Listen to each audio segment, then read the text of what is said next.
Hello, and you're all very welcome along to the latest Champ.ie podcast, Ireland's premier horse racing podcast in association with Boyle Sports, Gorham Park Racecourse, EJ Menswear and Shamrock Thoroughbreds. As they race up the hill towards the finish, Hart the Herald here on Perry Pass has absolutely bolted up under Punchestown, and Perry Pass won by wide margin. On the final 150 yards, it's Irish Point for Marie National, who's coming with every stride. They're going to the line. Irish Point, Marie National on the near side. If you haven't already, be sure to like this video and subscribe to the Champ.ie YouTube channel, as it helps to get horse racing content out there to the wider audience.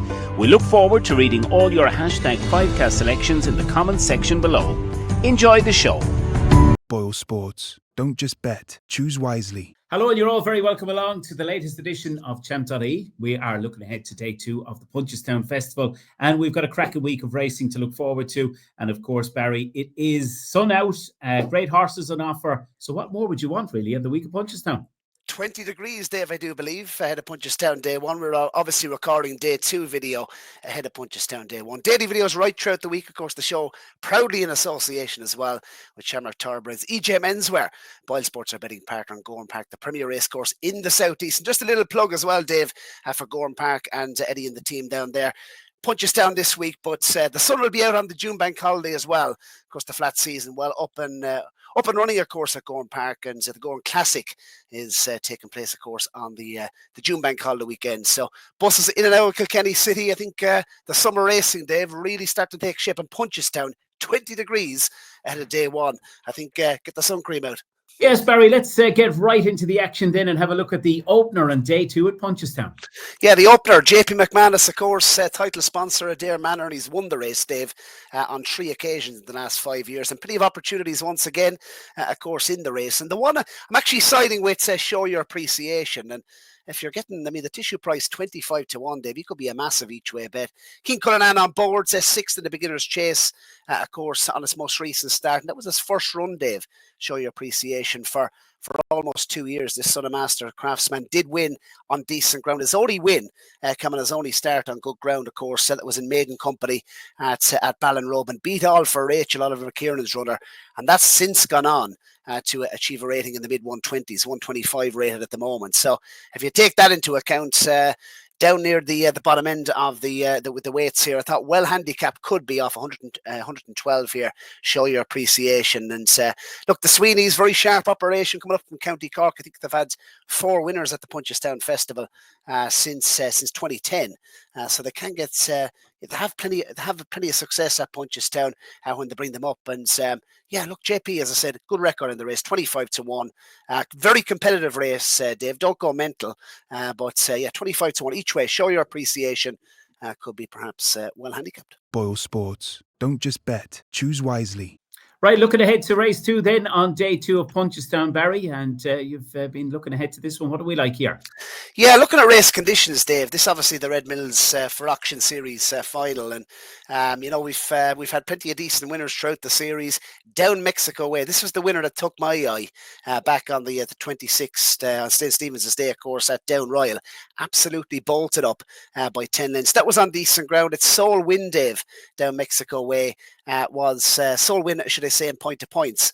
Did come on decent ground, and just looking, I suppose, at the overall form. Obviously, he's stepping down in class here. We didn't see it after St. Stephen's Day to running a Grade 2 company, where he was beaten 14 lengths in total by Aranci at Fairy House, and that was obviously in prep for this. Comes down in class here and steps up in trip 3 furlongs.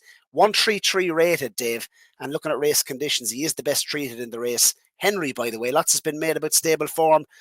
He's had 7 winners, Dave, in the last fortnight, so I've absolutely no issues there. Darragh O'Keefe as well, when teaming up with Henry, 25% strike rate this season. So Down Mexico way, 9 to 2.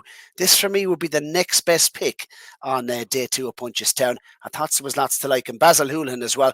We know he likes his winners at Punchestown, Galway, those sort of spring festivals, and the summer festival obviously at Galway. I just thought there was lots to like. Down Mexico way, tissue price 9 to 2. If we get that, Dave, we'll certainly take it. The Louis Fitzgerald Hotel Hurdle is the 340. Again, over the 2 miles and 3, just the 10 here. And Paul Townend is on board, Got Glory. It's not often you see Paul Townend, Barry, on a runner that has form lines of PFF, but mightn't just be out of this contest on Wednesday, the third race on the card. Thoughts on it? I thought the performance last year at Punchestown was obviously a career best effort for Got Glory. Willie Mullins, just in the race itself, he's won this 4 times in the last 7 renewals, and Paul Townend has been on 3 of the 4. So you mentioned obviously failed to complete this season, Got Glory. She's been disappointing. She's been frustrating, I think, overall in her career. But she's a 7-year-old with just 7 runs. She's really liked the race. If she gets her jumping together here, she took a massive step forward heading to the Punchestown Festival last season, and she's had good mares in behind. Like, she finished second to Casanamento, the British Raider last year, of course, trained by the Twiston Davis team. But she was on a real upward curve at the time. The front 2 have pulled a good bit clear, and only by night in Spindlebury, we know what she's gone on to do over fences. They were all in behind, so that was a good mares contest last year at Punchestown. She's ran an absolute cracker. If she bounces back to that form, she's going to be tough to beat, getting weight off the geldings here. She's joint best, joint best treated, if you look at, I suppose, overall race conditions, and I thought there was lots to like, provided she bounces back and puts her best foot forward. The 30s, it could be a big day on Punchestown for them, of course, on day 2 of Punchestown, with Gallop and the Champ to come later on in the card. And for me, Got Glory. Paul Townend on board for Willie Mullins. Good record in the race. I thought if she put it all together, she could be tough to beat here. It looks a winnable race. Boyle Sports. Don't just bet. Choose wisely. Yeah, we're on to race number 4, of course. It's the first of the Grade 1s, Novices Hurdle, and 2 in here, Honesty Policy and Jasmine DeVoe. I thought they might be the 2 to concentrate on here in finding a winner, Barry. Top of the market, Dave, in this race traditionally, has come up trumps. I think we've had 5 winning favourites in the last 6 years. I didn't think it was as deep a contest this year, Dave. Jasmine DeVoe obviously brings the best piece of form. You'd probably think with that victory in the Albert Bartlett, and it was a big step forward, obviously, to what he'd shown at the Dublin Racing Festival. His jumping was better. He was given a fantastic ride in the Bartlett by Paul Townend, who rides the new course, of course, so well. But I've been hugely, and I know you've been very impressed as well with Honesty Policy and how much this horse has improved, David, in such a short space of time. I think he's going to be having his 5th run since the turn of the year, and obviously landed his Grade 1 over 2.5 miles at Aintree on decent ground. I think decent ground and a trip is important, Honesty Policy. He's just really, really improved, and reminds me a little bit of, Spillane Tower, obviously in a different discipline, improved so much at the back end of the season last year for Jimmy Mangan. This horse has started to come in under the radar as well. He's won his Grade 1 already. Stepping up and trip is definitely going to suit him to 3 miles. I think he could be Brown advisory material next year if you got decent ground at the festival. He jumps well, he travels well, and what he does in the latter part of the race, Dave, he absolutely eats up the ground in the last furlong every time we've seen him this season, and I just think he was running over the wrong trip. Nice ground, obviously, as we said, important to me. He's the nap pick of the day. I'll take on Jasmine DeVoe at the prices, given the fact that he probably had a hard race at the Cheltenham Festival. I just have fallen in love with Honesty Policy. I think 11-4. Obviously JP McManus bought him after his win at Leopardstown, and we saw him obviously in the McManus win his Grade 1 over 2.5 miles. He was only getting going inside off the back of the last third. He jumped well. And if he brings his best performance, he needs to improve 6 pounds, but he's going in the right direction. I think he can. And as we mentioned, fancied runners are those towards the head of the market. 5 winning favourites in the last 6 years. I don't think you need to look beyond Jasmine DeVoe or Honesty Policy. To me, it looks A versus B. And I'm going to side with the second favourite here. Honesty Policy, nap pick of the day, 11-4 on day 2, Dave. I know you like him as well. Yeah, I do, Barry, and I'm afraid I'm going to nap him as well for the card, actually. So we're agreeing on an awful lot on this show. Whether that's a good thing or a bad thing, I'm not sure. We want you out there to put in your selections for day 2 of Punchestown in the comment section below. And those that have 3 winners or more on any given day will be put into a draw later on in the week for a very nice prize. And right after this break, we're going to look at the final 4 races on day 2 of Punchestown. Yes, so hello, Barry Doyle from the Champ.ie podcast, Ireland's premier horse racing podcast. I'm here with my co-host, David Byrnes, and we're here in Sligo Town, David, in EJ Menswear, and EJMenswear.com. Fantastic season ahead. EJ has kindly partnered up with us to be the men's fashion partner with Champ.ie for the season. And David, we're suited and booted. You're looking sharp. Yeah, well, thanks very much. And this fantastic bundle and this outfit we're wearing is costing $2.99. It sets you up beautifully for the racing season ahead, which includes Leopardstown at Christmas, Thyesda's Day at Gorham Park, and of course if you want to go even bigger, you can get togged out for the Cheltenham and Aintree festivals later on in the season. Absolutely, and of course, check out the Champ.ie podcast right throughout the season, Mondays and Thursdays, and look at the offer, the tailored bundle for the racing season, $2.99 blazer, shirt, chino, socks and shoes. What's not to like, lads? Check out ejmenswear.com to find out all the Boyle Sports. Don't just bet, choose wisely. Yeah, and I'm glad to say I have my tailored bundle all ready, short ironed, chinos all done, shoes ready for day 2 of Punchestown. So I'll be looking dapper down at Punchestown on day 2 tomorrow. Right, we move on because the next race we look at is an intriguing race because we just have the 7 runners in the field. That is, of course, the Grade 1 bumper.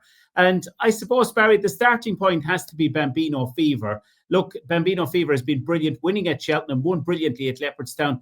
Is there any reason to look elsewhere beyond Bambino Fever, or is this going to be a right old plunge in the bumper under Jodie Townend in race 5? Very well back late in the champion bumper. I don't think there's any reason to oppose Bambino Fever. Jodie Townend give this horse an absolute peach in the champion bumper. And I thought she won cosy at the line. And the way she picked up in the last 2 furlongs on the nice ground, I think that's key here as well. You know, the ground is going to be dry. What time is the bumper tomorrow, the Grade 1? I mean, it's, 4:50 at Punchestown. We're not due much rain. It's yielding as it is already as we're recording on day 1. It's going to be on the nicer side. And Bambino Fever, she's proven herself. She's a course winner as well. She's won at Punchestown in the past. The Dublin Racing Festival form, I know kind of all ties in, but it has worked out well. Obviously, the seconds who reopposes here, Ross O'Sullivan's runner switch from Diesel. I mean, that's come out and bolted up at Fairyhouse since. I know the form kind of ties in, but the form reads well. Carl Cannon, he's done his winning on soft ground. Noel Meade's runner obviously comes here a fresh horse, but has to give weight away to the mare. Coca Cabana, he was disappointing, I thought, as was Calypso's Chance. So I think both of those are on recovery missions. I think she's progressive. I think she's going to take high rank next season as a novice hurdler, Dave. And Willie Mullins, I mean, he's won the race 8 times in the last 10 years. And I mean, I suppose if you're looking at horses that have been to Cheltenham, that have run in Cheltenham in the champion bumper, Facile Vega, Dream to Share, and Fiona all won the champion bumper at Cheltenham and came here and backed up. So I think she can do the same. 6-4. Yeah, I mean, of the short ones, Dave, I think she's rock solid. Yeah, I agree. I think she's rock solid. I think she'll be the way to play in that bumper. Don't forget as well, Boyle Sports all this week. Money back if second to the SP favourite. And if you have a Boyle extra card, of course, there is selected races right throughout the week where they will be money back 2nd, 3rd and 4th. Barry, just the 4, but what? A Punchestown Gold Cup we have to look forward to. The 3-miler at 5:30. Yeah, I took Galloping the Champ on the last 2 years of Punchestown, and it was rewarded. He was beaten on 2 occasions, of course, at the festival in his last 2 appearances at the Punchestown Festival. He's having his 18th career start, Dave, of course, over fences. And I was looking at ratings. I mean, he's £8 clear of the rest on official ratings. He's been absolutely rock solid, hasn't he, this season? He won on good yielding ground at Leopardstown, of course, already this year by 7 lengths. That was probably his best performance this season. And I don't think he fired in the Gold Cup, and he still finished second, only beaten, with a handful of lengths, 6 lengths by the way you're thinking, who was eating up the ground, of course, in the last furlong. So, yeah, I think the smaller field here, I'm going to side with him, Dave. I think actually on this occasion he might get it done at the Punchestown Festival. Just looking, I suppose, at the field runners. I mean, he's had Monty Star and Bambridge both in behind. Bambridge was disappointing in the Gold Cup. He had his ground. And does he truly stay beyond 3 miles? That's the question. Obviously, won the King George. I was given a tremendous ride by Paul Townend, of course, at Kempton. But was that really his big day in the sun this year? I mean, are we going to see that Bambridge turn up here again over 3 miles in a furlong at Punchestown? I know he won at the festival last year. I just would have my doubts about him. And Monty Star, I think, is to improve plenty. And then you're left with Spallan's Tower. I mean, he was taken out, was he, due to the ground, drying out at Aintree. So I know Galloping the Champ, a lot of people seem to think he's a better horse on softer ground. But the form reads, I think eight of his career victories have come on either yielding or good ground. So I've no issues with him on the ground. He's already proven that this year. And a small field, he could be able to dominate with his jump, and just 4 runners, even money. I think he could double up with Bambino Fever and maybe one that you like in the last. We'll come to that in a couple of more. I think Galloping the Champ, I think even money. I won't be opposing him with any of the rest of the runners here, I have to say. I'd love to see Splan's Tower win it. But I think if Galloping the Champ brings his A game once again, which it's becoming rare that he doesn't, Dave, I think he'll win here. Yeah, I agree, Barry. I think you're right. Look, he's finished second in the race the last 2 years. He's done very, very little wrong, and I think you've spot on with that one. The Grade 3, Barry, is a handicap chase. That's over 2.5 miles at the penultimate race, the 6:05. And just the one I thought that I like in this race, maybe that could be a nice price for each way punters, is the Bottom Grange Walk. This is one off marks of 130 and 137 for John Ryan. Horses always this time of year come in to goodish form, rated 124, and I thought there was lots to like about the win at Limerick last time. It could be a bit of a price. It could be an each way selection in what looks a competitive one. What have you come down on? Yeah, I don't think it's the strongest renewal of this race either, David. I mean, I actually had my eyes on Lombron for the race, and he ran a cracker, of course, over the extended 3 mile and 3 furlongs at Sandown to finish second under the hands of Rachel Blackmore. If he had ran here, I would have been very interested in even over the 2.5 miles here. The right old gamble, of course, at Punchestown last year and landed, of course, Let's Go Champ. If that bounces back to that sort of form, I think it could potentially go close. Mars Harper was a real eye catcher at Cheltenham in a really hot, what I thought was a really hot play at Jaguar and the company sergeant. They looked well handicapped. This horse obviously finished a good fourth, staying on at the finish.